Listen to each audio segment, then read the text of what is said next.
Assalamualaikum warahmatullahi wabarakatuh. Apa kabar anak-anakku yang solih dan solihah? Bagaimana kabar hari ini? Semoga kalian semua dalam keadaan sehat dan selalu dalam lindungan Allah Subhanahu wa Ta'ala.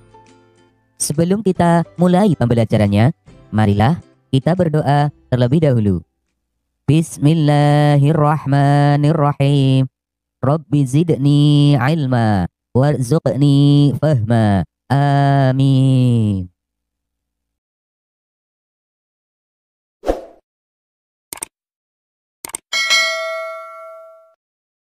Dalam video pembelajaran kali ini, kita akan mempelajari materi tentang senangnya meneladani para nabi dan ashabul kahfi dengan submateri kisah teladan Nabi Zakaria alaihissalam. Setelah mempelajari video pembelajaran ini, semoga kalian dapat memahami keteladanan Nabi Zakaria alaihissalam. Nabi Zakaria alaihissalam dan istrinya telah lama menanti kehadiran seorang anak dalam pernikahannya. Sekian tahun berlalu, beliau berdoa dan belum dikabulkan oleh Allah Subhanahu wa Ta'ala. Meskipun begitu, Nabi Zakaria alaihissalam tidak pernah putus asa. Nabi Zakaria alaihissalam menikah pada usia 30 tahun, sedangkan istrinya berusia 20 tahun. Mereka berdua sangat mengharapkan kehadiran seorang anak dalam pernikahannya. Setiap hari, Nabi Zakaria alaihissalam dan istrinya selalu memohon kepada Allah Subhanahu wa Ta'ala agar diberi keturunan. Sekian tahun menanti, belum ada tanda-tanda bahwa sang istri hamil. Ternyata, istri Nabi Zakaria alaihissalam tidak bisa memiliki seorang anak. Meskipun doanya belum dikabulkan Allah Subhanahu wa Ta'ala, Nabi Zakaria alaihissalam tidak pernah putus asa. Beliau terus berdoa dan selalu berprasangka baik kepada Allah Subhanahu wa Ta'ala. Doanya selalu sama, yaitu meminta agar diberikan keturunan. Tahun demi tahun berlalu sangat cepat. Nabi Zakaria alaihissalam dan istrinya menjalani kehidupan dengan penuh kesabaran dan keikhlasan. Meskipun tenaga untuk beraktivitas semakin menurun, tidak menyurutkan semangat beliau dalam dakwahnya. Sebagaimana disebutkan dalam Al-Quran surat Maryam ayat 4. Ia Zakaria berkata, "Ya Tuhanku, sungguh tulangku telah lemah dan kepalaku telah dipenuhi uban. Dan aku belum pernah kecewa dalam berdoa kepadamu, ya Tuhanku." Nabi Zakaria alaihissalam menguasai banyak bidang keilmuan. Maka dari itu, beliau sangat menginginkan seorang anak untuk mewarisi keilmuan yang dimilikinya. Nabi Zakaria alaihissalam adalah paman dari Maryam. Istri Nabi Zakaria alaihissalam dan ibunda Maryam adalah kakak beradik. Ibunda Maryam bernama Hannah, sedangkan ayahnya bernama Imron. Kisah keluarga Imron dijadikan sebagai salah satu nama surat dalam Al-Quran, yaitu surat Ali Imron. Pada saat Maryam masih dalam kandungan, Imron dan Hannah telah bernazar kepada Allah Subhanahu wa Ta'ala untuk menyerahkan anaknya kepada Nabi Zakaria alaihissalam agar menjadi orang yang taat kepadanya. Namun, sang ayah yaitu Imron meninggal dunia saat Maryam masih berada dalam kandungan ibunya.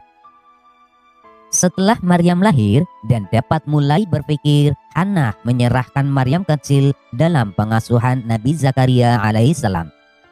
Pada suatu hari, Nabi Zakaria alaihissalam menemui Maryam remaja ke mihrabnya.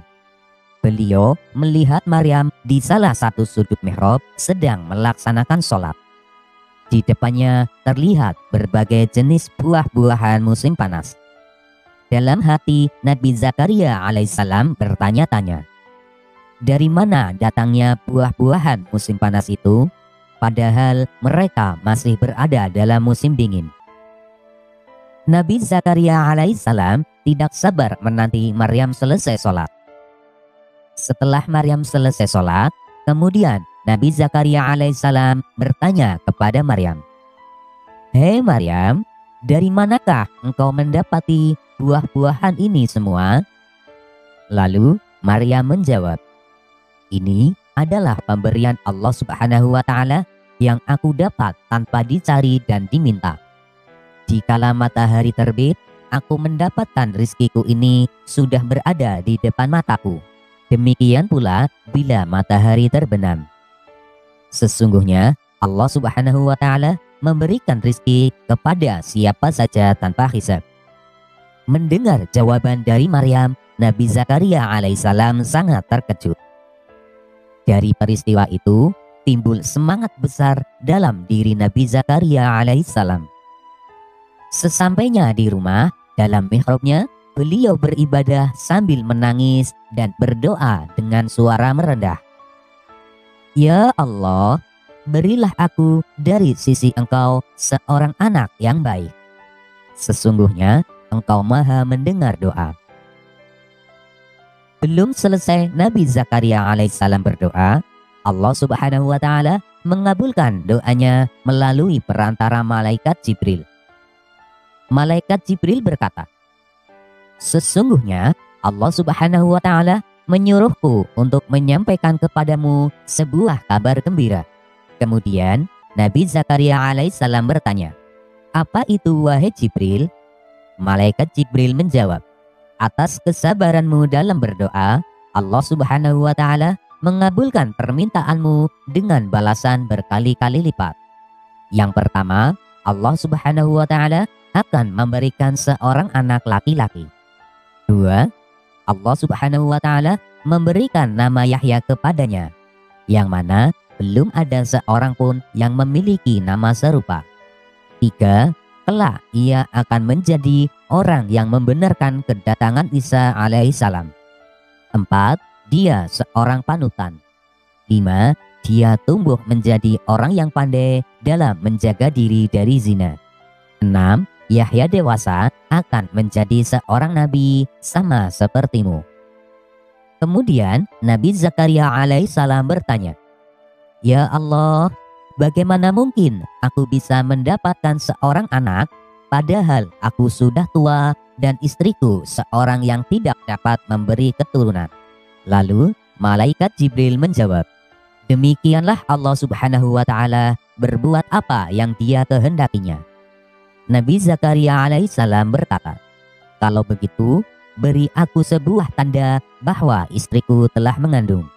Malaikat Jibril menjawab, Allah Subhanahu wa Ta'ala berfirman, "Tandanya bagimu, kamu tidak dapat berkata-kata dengan manusia selama 3 hari, kecuali dengan isyarat, dan sebutlah nama Tuhanmu sebanyak-banyaknya, serta bertasbihlah di waktu petang dan pagi hari." Kemudian beliau segera mengabarkan kepada istrinya bahwa mereka berdua akan memiliki seorang anak laki-laki yang bernama Yahya. Nah, demikianlah akhir kisah kekuatan doa Nabi Zakaria alaihissalam dalam meminta keturunan. Berdasarkan kisah keteladanan Nabi Zakaria alaihissalam tersebut, keteladanan yang dapat kita ambil adalah jangan pernah berputus asa dalam berdoa, karena setiap doa kita akan dikabulkan oleh Allah Subhanahu wa Ta'ala, walaupun doa kita tidak langsung dikabulkan. Oleh karena itu, untuk memperoleh keinginan, kita harus berusaha dan terus berdoa dengan ikhlas. Kemudian, ketika kita meminta sesuatu kepada Allah Subhanahu wa Ta'ala, harus sabar dan konsisten. Karena pada saatnya Allah Subhanahu wa Ta'ala akan mengabulkan doa kita, bahkan dari yang kita harapkan. Selanjutnya adalah kekuasaan Allah Subhanahu wa Ta'ala tidak terbatas. Sebagaimana istri Nabi Zakaria alaihissalam yang mengandung seorang anak di usia tua. Hal tersebut merupakan suatu hal yang mustahil terjadi pada manusia biasa. Namun saat Allah Subhanahu wa Ta'ala berkehendak hal itu terjadi, maka terjadilah. Anak-anak, setelah kalian menyimak video pembelajaran ini, Ayo, jawablah pertanyaan-pertanyaan berikut. 1. Nabi Zakaria alaihissalam adalah paman dari. 2. Sebutkan tanda-tanda istri Nabi Zakaria alaihissalam sedang mengandung. 3. Sebutkan 3 keteladanan Nabi Zakaria alaihissalam. 4. Balasan apa saja yang diterima oleh Nabi Zakaria alaihissalam atas kesabarannya dalam berdoa. Demikianlah pembelajaran kita kali ini. Untuk materi pembelajaran selanjutnya, tunggu video berikutnya. Wassalamualaikum warahmatullahi wabarakatuh.